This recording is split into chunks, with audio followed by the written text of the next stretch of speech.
샌프란시스코의 상황 성결교회를 담임했던 이용훈 목사가 지은 찬송 창조의 주 아버지께 주제는 예배입니다.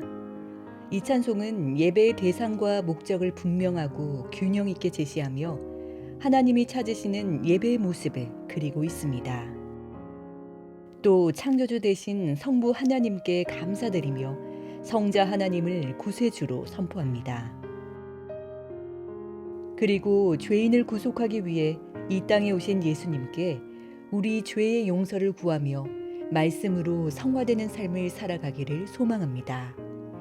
마지막 절은 능력을 베푸시는 성령 하나님께 새 마음을 달라고 간구하며 성령의 충만함으로 복음을 전할 수 있도록 능력을 구합니다. 이영훈 목사는 활천에서 우리는 경건의 모양은 있지만 경건의 능력은 없다고 지적하며 모든 그리스도인에게 이렇게 묻고 있습니다. 우리는 성결하고 경건합니까? 성결과 경건은 하나님께 향한 마음과 태도이며 마지막 심판과 축복의 기준입니다. 우리는 하나님보다 세상과 사람, 물질을 더 의식하고 있어 경건의 모양은 있으나 경건의 능력은 스스로 잃어가고 있습니다. 외모를 보지 않고 중심을 보시는 하나님 앞에 우리는 영적이기보다 육적인 경향이 너무 많습니다. 물량주의가 목회의 기준과 교회 성장의 목표가 되는 시대입니다.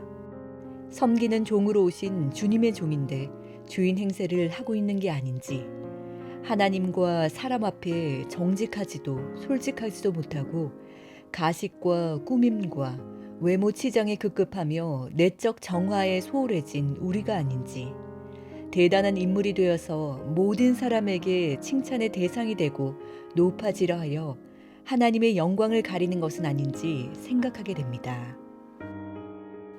창조의 주 아버지께 작곡자는 김정일 장로입니다. 그가 고등학교를 막 졸업한 19세 때 일입니다. 아버지 김대웅 목사는 아들에게 무엇인가 중대한 말을 하려는 듯 잠시 망설이다 말문을 열었습니다. 내가 당회에 1년간의 사례비를 미리 달라고 말해놓았다. 이것으로 한 학기 등록금과 한 달 생활비는 할 수 있을 것이다. 아버지가 할 수 있는 것은 이게 전부니 내가 결정해라. 서울에 있는 학교를 갈 것인지 말 것인지. 아들은 아버지께 죄송했지만 금방 결정할 수 있었습니다. 어렸을 때부터 교회에서 피아노 연주와 지휘로 하나님을 찬양했던 일들을 생각해 볼 때 그는 음악을 내려놓을 수가 없었습니다. 어린 김정일은 2번 생각할 필요도 없이 서울로 가겠다고 대답했습니다. 그것이 그의 본격적인 음악 인생의 시작이었습니다. 서울로 온 그는 연세대학교를 졸업하고 충현교회에서 성가대 지휘자로 섬겼습니다. 이후 서문교회에서 지휘한 것이 고신대학교와 인연이 되어 고신대학교에서 후진을 양성하며 한국교회 음악 발전을 위해 찬송 작곡과 합창 지휘로 많은 업적을 남겼습니다. 한 번은 김정일 장로가 서점에서 책을 뒤적이고 있는데 스피커에서 바흐의 마태 순환곡이 흘러나왔습니다. 심오한 합창에 감탄한 그는 한참 듣다가 그 연주가 본인이 지휘한 대학 합창단의 공연 실황 녹음이 라디오를 통해 방송되는 것임을 알아차렸습니다.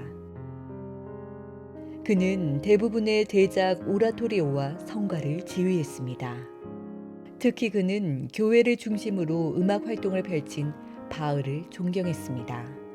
그래서 바흐의 오라토리오를 여러 차례 연주했습니다. 1997년 김정일 장로가 독일 도르트문트에서 안식년을 보내고 있을 때였습니다. 찬송 작곡을 유일한 기쁨으로 여기며 지내고 있었는데 늘 지니고 다니던 찬송시 창조의 주 아버지께를 읽다가 악상이 떠올라 순식간에 멜로디를 써내려갔습니다. 이렇게 해서 이 찬송의 곡조가 만들어졌습니다. 김정일 장로는 창작에 관해 2가지 철학을 염두에 두고 있었습니다. 소리 속에서 한국인의 숨결을 느낄 수 있어야 하며 또 세계인이 공감할 수 있어야 한다는 것입니다. 몸은 독일에 있었지만 그의 마음은 한국 땅에 있었습니다. 그래서 그의 작품을 보면 한국적 정서가 묻어납니다. 이 찬송의 선율이 오음 음계로 구성된 것과 셋 이따음표로 표현된 것이 그렇습니다. 그리고 시작을 유니슨으로 처리한 것과 악구의 반복도 같은 맥락입니다. 또 찬송의 가사와 음악의 클라이맥스가 셋째 단에서 일치되어 아주 자연스럽게 표현되었습니다.